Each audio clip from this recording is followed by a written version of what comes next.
ఓ దక్ష ప్రజాపతి, మీ అనుమతితో ఈ యజ్ఞమును నేను పరిసమాప్తి చేయగలను.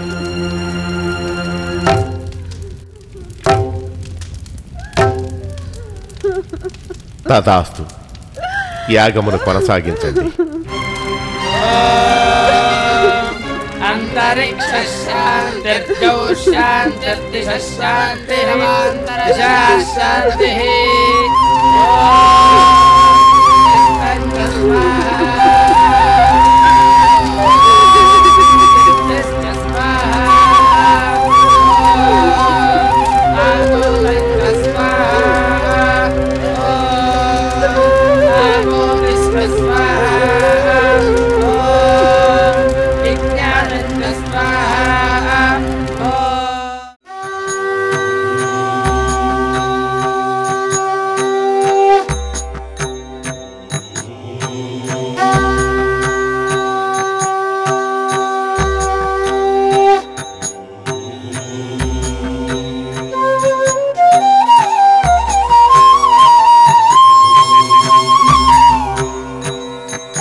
జగన్మాత సతీదేవి దక్షయజ్ఞ వాటికలో ఆత్మహత్య చేసుకుంది. పరమేశ్వరుని దూషణ, తనకు జరిగిన అనాదరణ, ఘోరమైన అవమానం కారణంగా.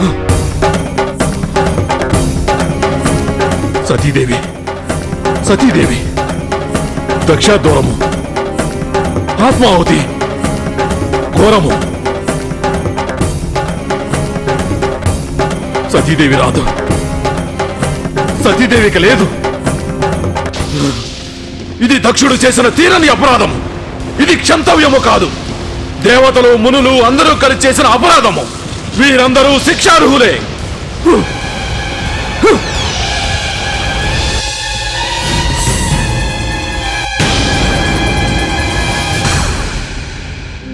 ప్రభు ఆజ్ఞ. నిన్ను నా శక్తి పరాక్రమములతో వీరభద్రుడు అని పిలుస్తున్నాను. నిన్ను నీ శక్తి భద్రకాళి అనుసరించగలదు. ఈ సృష్టిలో నిన్ను జయించగల శక్తి మరొకటి లేదు. సతీదేవి ఆత్మాహుతి గాథను నువ్వు తెలుసుకొనగలవు. అజ్ఞానము, అహంకారము, ఈశ్వరుని తిరస్కారము అసురుల లక్షణము కావచ్చును, కానీ ప్రజాపతుల లక్షణము కాదు. లోకాన్ని నింపగల ప్రజోత్పత్తి చేయుట ప్రజాపతుల విధి. వారిలో దక్షుడొకడు. వారిని మితిమీరిన అహంకారము ఆవహించినది. అకారణంగా నాపైన శత్రుభావంతో సతీదేవిని అవమానించాడు. నీవు వెళ్లి దక్షయజ్ఞాన్ని నాశనం చేసి దక్షుణ్ణి శిక్షించు. జగత్ప్రభు, విషయము నాకు అవగతమైనది. ఈ దుష్ట శిక్షణ కార్యమును సృష్టి క్షేమమునకై మీ ఆజ్ఞ నిర్వహింపబడును. హర హర మహాదేవ. విజయోస్తు.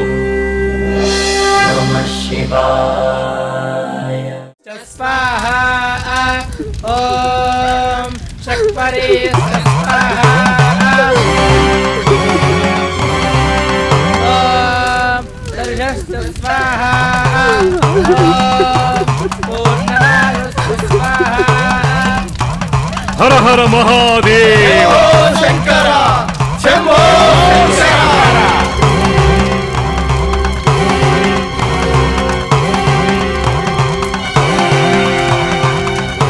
హర హర మహాదేవ.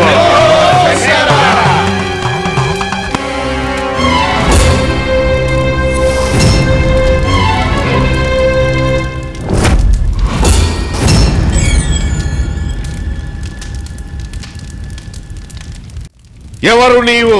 పితామహులు బ్రహ్మదేవునికి ప్రణామములు. నేనెవరినా? రుద్రాంశ సంభూతుడను, వీరభద్రదేవుడను. దక్ష, నీవు క్షమించరాని శివాపరాధము చేసినావు. మహాదేవ పత్ని సతీదేవిని అవమానించి శివదూషణ చేసి ఆ సతీదేవి ఆత్మాహుతి చేసుకోవటానికి కారణం ఆ రుద్రునికి నీవు చేసిన అపచారం, అవమానం, అపకారం క్షమించరానివి. ఓ దక్ష ప్రజాపతి, నీ అజ్ఞాన అహంకారాలు మితిమీరినవి. నీవు శిక్షార్హుడవు. ఈ దుష్ట యజ్ఞము నాశనము కాక తప్పదు. నిన్ను సమర్థించిన దేవతలు మునులు నీవలనే శిక్షార్హులు. ఓహో, నీవు రుద్రాంశజుడువా? రుద్రుడికే స్థానము లేని యాగమందు నీకును ప్రవేశము లేదు. ఓ దక్ష, వేద జ్ఞానము కలిగిన ప్రజాపతివై మహేశ్వర రహితముగు యాగము తలబెట్టిన నీ అవివేకమే నీకు వినాశహేతువు కాగలదు. వీరభద్ర, నీవన్నట్లు వేద జ్ఞానము చేతనే యాగమునందు రుద్రుని పరిహరించినాను, ఇది తెలుసుకో. నీకు వేద హృదయం అర్థము కాలేదు. శివుని పరిహరించు వేద భాగములే లేవు. వేదములకు శివుడెవరో తెలియను. అదిగో చూడు, వేద హృదయము ఆవిష్కరింపబడునుగాక.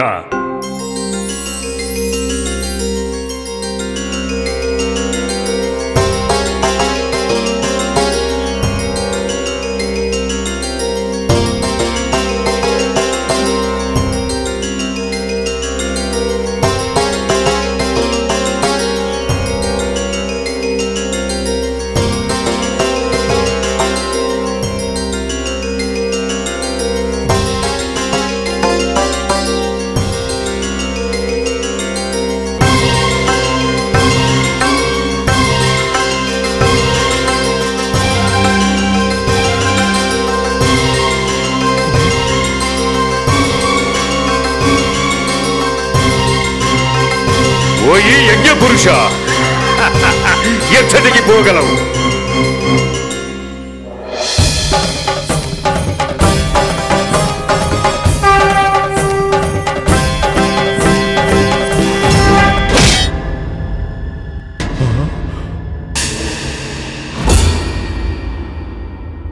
దక్ష ప్రజాపతి, వేదమంత్రములు నిష్క్రమించినవి. మేము నిస్సహాయలము. మీకిది ఆపత్కాలము.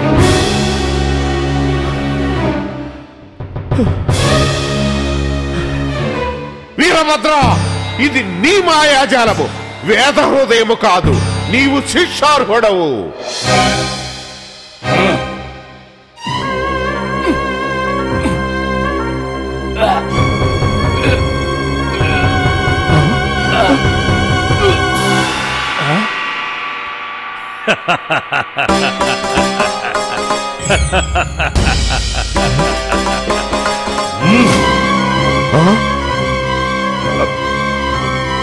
ఓం నమో నారాయణాయ. ఓం నమో నారాయణాయ.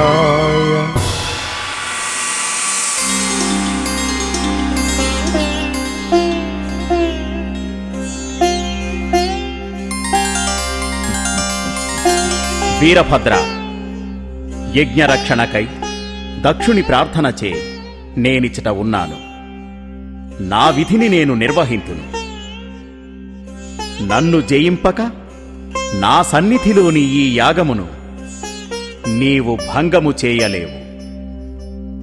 దక్షుడు నా రక్షణలో ఉన్నాడు. సర్వజ్ఞుడవై జగత్పూజ్యుడవైన నీవు ధర్మరక్షకుడవు. దక్షుని యాగము రక్షించుట నీకు చాలా అల్పమైన పని. ఇది నీకు యోగ్యమైన పని కాదు. అయినను నేను నీతో యుద్ధము చేయుటకు సంసిద్ధుడను.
హర హర మహాదేవ, హర హర మహాదేవ.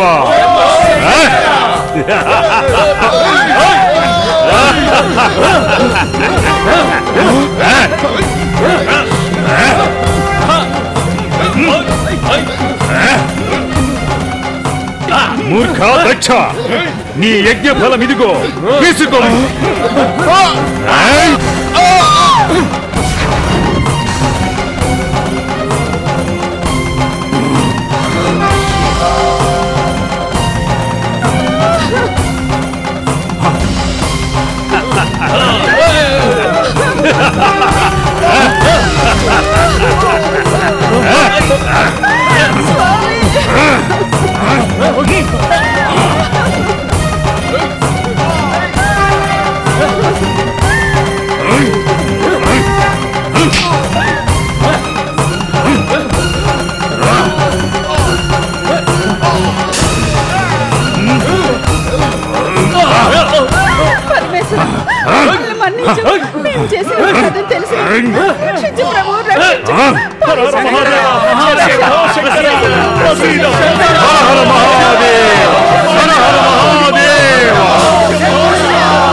పరమేశ్వర, అపరాధి నా భర్త దక్ష ప్రజాపతి రక్షించబడును గాక.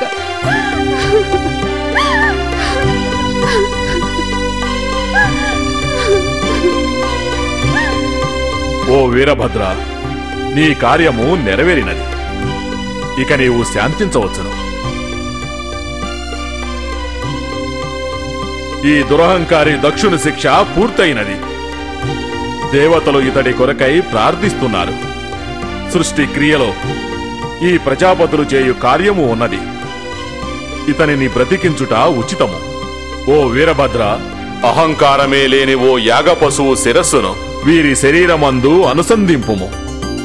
ఇతడు బ్రతుకగలడు.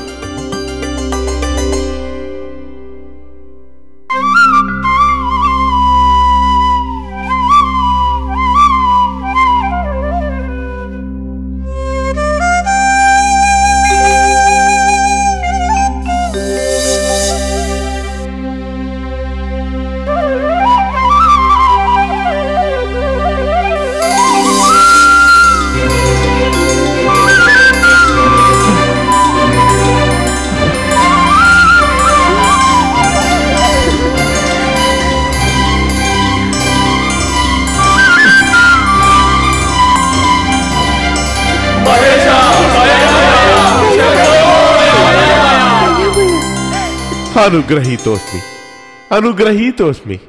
హే జగత్ ప్రభు, నా అహంకారము నిర్మూలమైనది. చంద్రాదిత్యౌ చక్షుషీతే హృదయం చ పితామహః అగ్నిష్టోమస్తథా దేహో ధర్మ కర్మ ప్రసాదితః న బ్రహ్మ న చ గోవిందః పురాణ ఋషయో న చ మహాత్మ్యం వేదితుం శక్త్యాయాధా తథ్యేన తే శివః శివాయామూర్తయః సూక్ష్మాస్తా మహీయాంతు దర్శనం తాభిర్మాం సర్వతో రక్ష పితా పుత్రమివోరసం రక్ష మాం రక్షణీయోహం తవా అనఘానమోऽस्तु తే భక్తానుకంపీ భగవద్భక్తశ్చాహం సదా త్వయి అథవా మాయయా దేవ మోహితః సూక్ష్మయా త్వయా తస్మాత్తు కారణాద్వాపి త్వం మయా న నిమంత్రితః ప్రసీద మమ దేవేశ త్వమేవ శరణం మమ త్వం గతిస్త్వం ప్రతిష్టా చ న చాన్యో అస్తి మే మతిః. ఓయి దక్ష, నీ అహంకార స్వరూపమైన నీ శిరస్సు పోయినది. వినయశీలివై నీ కార్యము నిర్వర్తింపుము. ప్రభు, 2వ జన్మ పొందిన నా భవిష్యత్తు ఎట్టిదో ఆనతీయమని వేడుకొనుచున్నాను.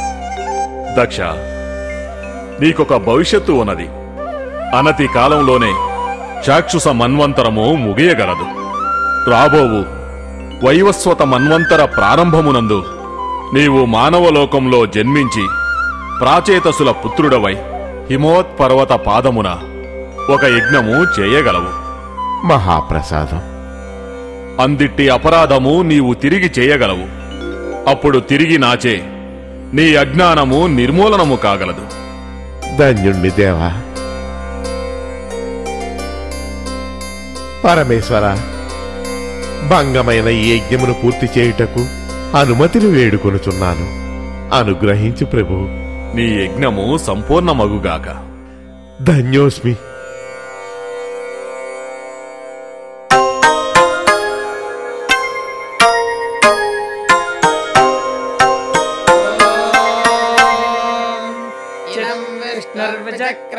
దేవరాన నిర్వహించబడినది.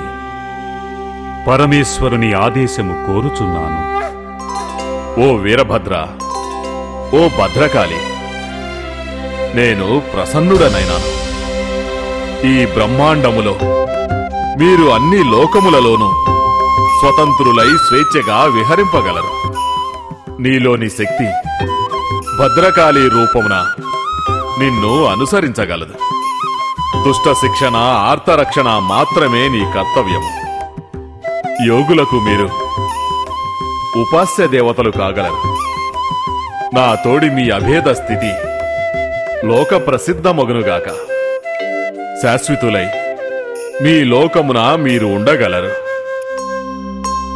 భద్రమస్తు.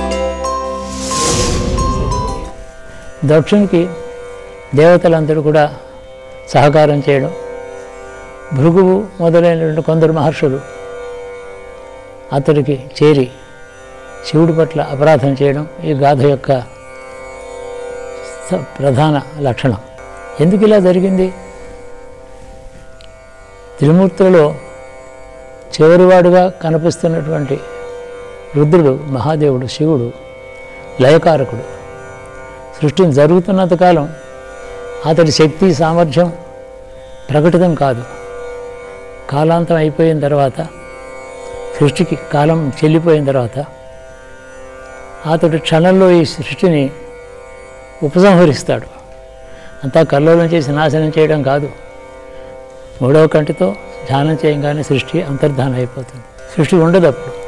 ఈ బ్రహ్మదేవుడు, ఇంద్రుడు, దేవతలందరూ కూడా కాలంలో కలిసిపోతారు.